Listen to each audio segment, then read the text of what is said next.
Thank you very much. Senator Menendez. Thank you, Mr. Chairman. Let me congratulate all the nominees on their nominations and your willingness to serve, and we appreciate that. Ambassador Yovanovitch, let me start at the outset by acknowledging and thanking you for your 22 years of very distinguished service to our country. I appreciate your service. In your opening statement, you acknowledged the mass killings, ethnic cleansing, and forced detentions that devastated over 1.5 million Armenians at the end of the Ottoman Empire. Is that correct? Yes, sir, that's correct. It's the administration's policy to acknowledge these historical facts. Would you agree with the characterization? And if I may, Mr. Chairman, I'm going to be referring to a series of documents, so if I could give the ambassador a copy of them so she could have them in front of her, that would be helpful. And I'd ask unanimous consent that these documents be included in the record. Without objection, the documents will be included in the record. And I would ask you, would you agree with the characterization by President Bush on April 24th of 2004, which is the first referenced item before you, where he says, and I quote, "On this day we pause in remembrance of one of the most horrible tragedies of the 20th century, the annihilation of as many as 1.5 million Armenians through forced exile and murder at the end of the Ottoman Empire." Would you agree with that? I just need a yes or no. Yes, sir. Okay, thank you. Would you agree that the use of the words ethnic cleansing, which you used in your opening statement, would include the deliberate inflicting on a group of conditions of life calculated to bring about its physical destruction in whole or in part? Would you agree that that's what generally ethnic cleansing would be defined as? There's no question. The deliberate, let me read it, say it again to you so that you got it before you answer. The deliberate inflicting on a group of individuals of conditions of life calculated to bring about its physical destruction in whole or in part.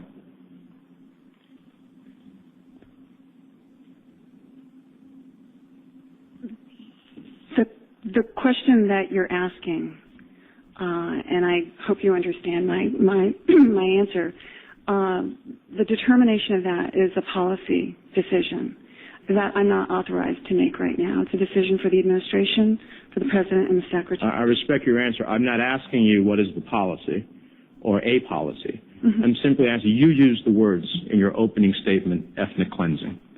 And I'm asking you a simple question. Would you describe ethnic cleansing as a deliberate inflicting on a group of individuals conditions of life calculated to bring about its physical destruction in whole or in part? And if the answer is no, then tell me what you mean by ethnic cleansing. There's no question that at the end of the Ottoman Empire, there was mass murder, there was starvation, there were deliberate rapes, there was forced exile of 1.5 million Armenians at the end of the Ottoman Empire. And is that what you describe as your definition of ethnic cleansing, those facts? Yes. Would you look at the document that is referenced as number 2 there, which says, these are documents that I'm going to be referring to by American officials at the time of history. And I would ask you whether the statement by then U.S. Ambassador Morgenthau, who wrote on July 16, 1915, it appears that a campaign of race extermination is in progress under a pretext of reprisal against rebellion. Is that a fact that you would agree with, as reported, as a historical fact that Ambassador Morgenthau reported?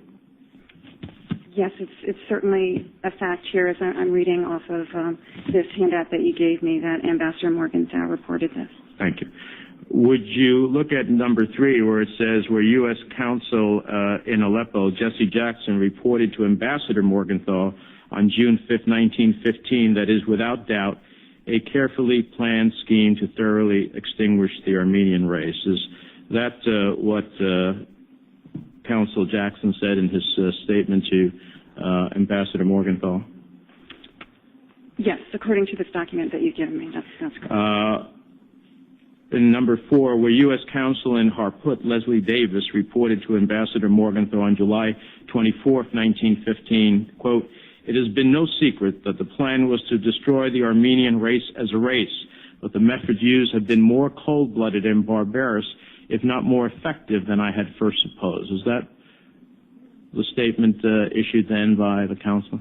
Yes, as I'm reading this from what you've given me. Yes. And finally, on number 5, where the U.S. Ambassador to the Ottoman Empire from 1916 to 1917, Abram Elkes, telegraphed the Secretary of State on October 17, 1960, and said, quote, "In order to avoid opprobrium of the civilized world, which the continuation of massacres would arouse, Turkish officials have now adopted and are executing the unchecked policy of extermination through starvation, exhaustion, and the brutality of treatment hardly surpassed even in Turkish history." Is that the statement that is issued at that time by the U.S. Ambassador? Yes, as I'm reading it here now. Thank you.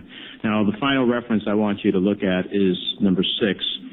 And would you agree that Article 2 of the Convention on the Prevention and Punishment of the Crime of Genocide, of which the United States is a signatory party to and ratified, a copy of which I have before you, states under Article 2, "In the present convention, genocide means any of the following acts committed with the intent to destroy, in whole or in part, a national, ethnic, racial, or religious group as such, killing members of the group, causing serious bodily or mental harm to members of the group, deliberately inflicting on the group conditions of life calculated to bring about its physical destruction in whole or in part." Is that a fair statement of the reading of Article 2 of the Convention? Yes, sir. Is that a yes? I'm sorry. Yes, I'm sorry. Yes, yeah. okay.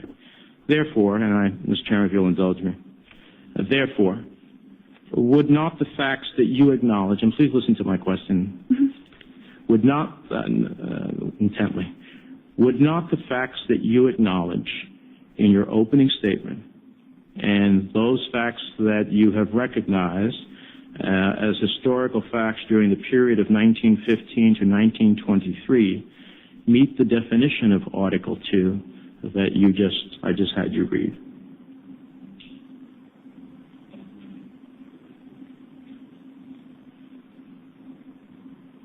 Thank you.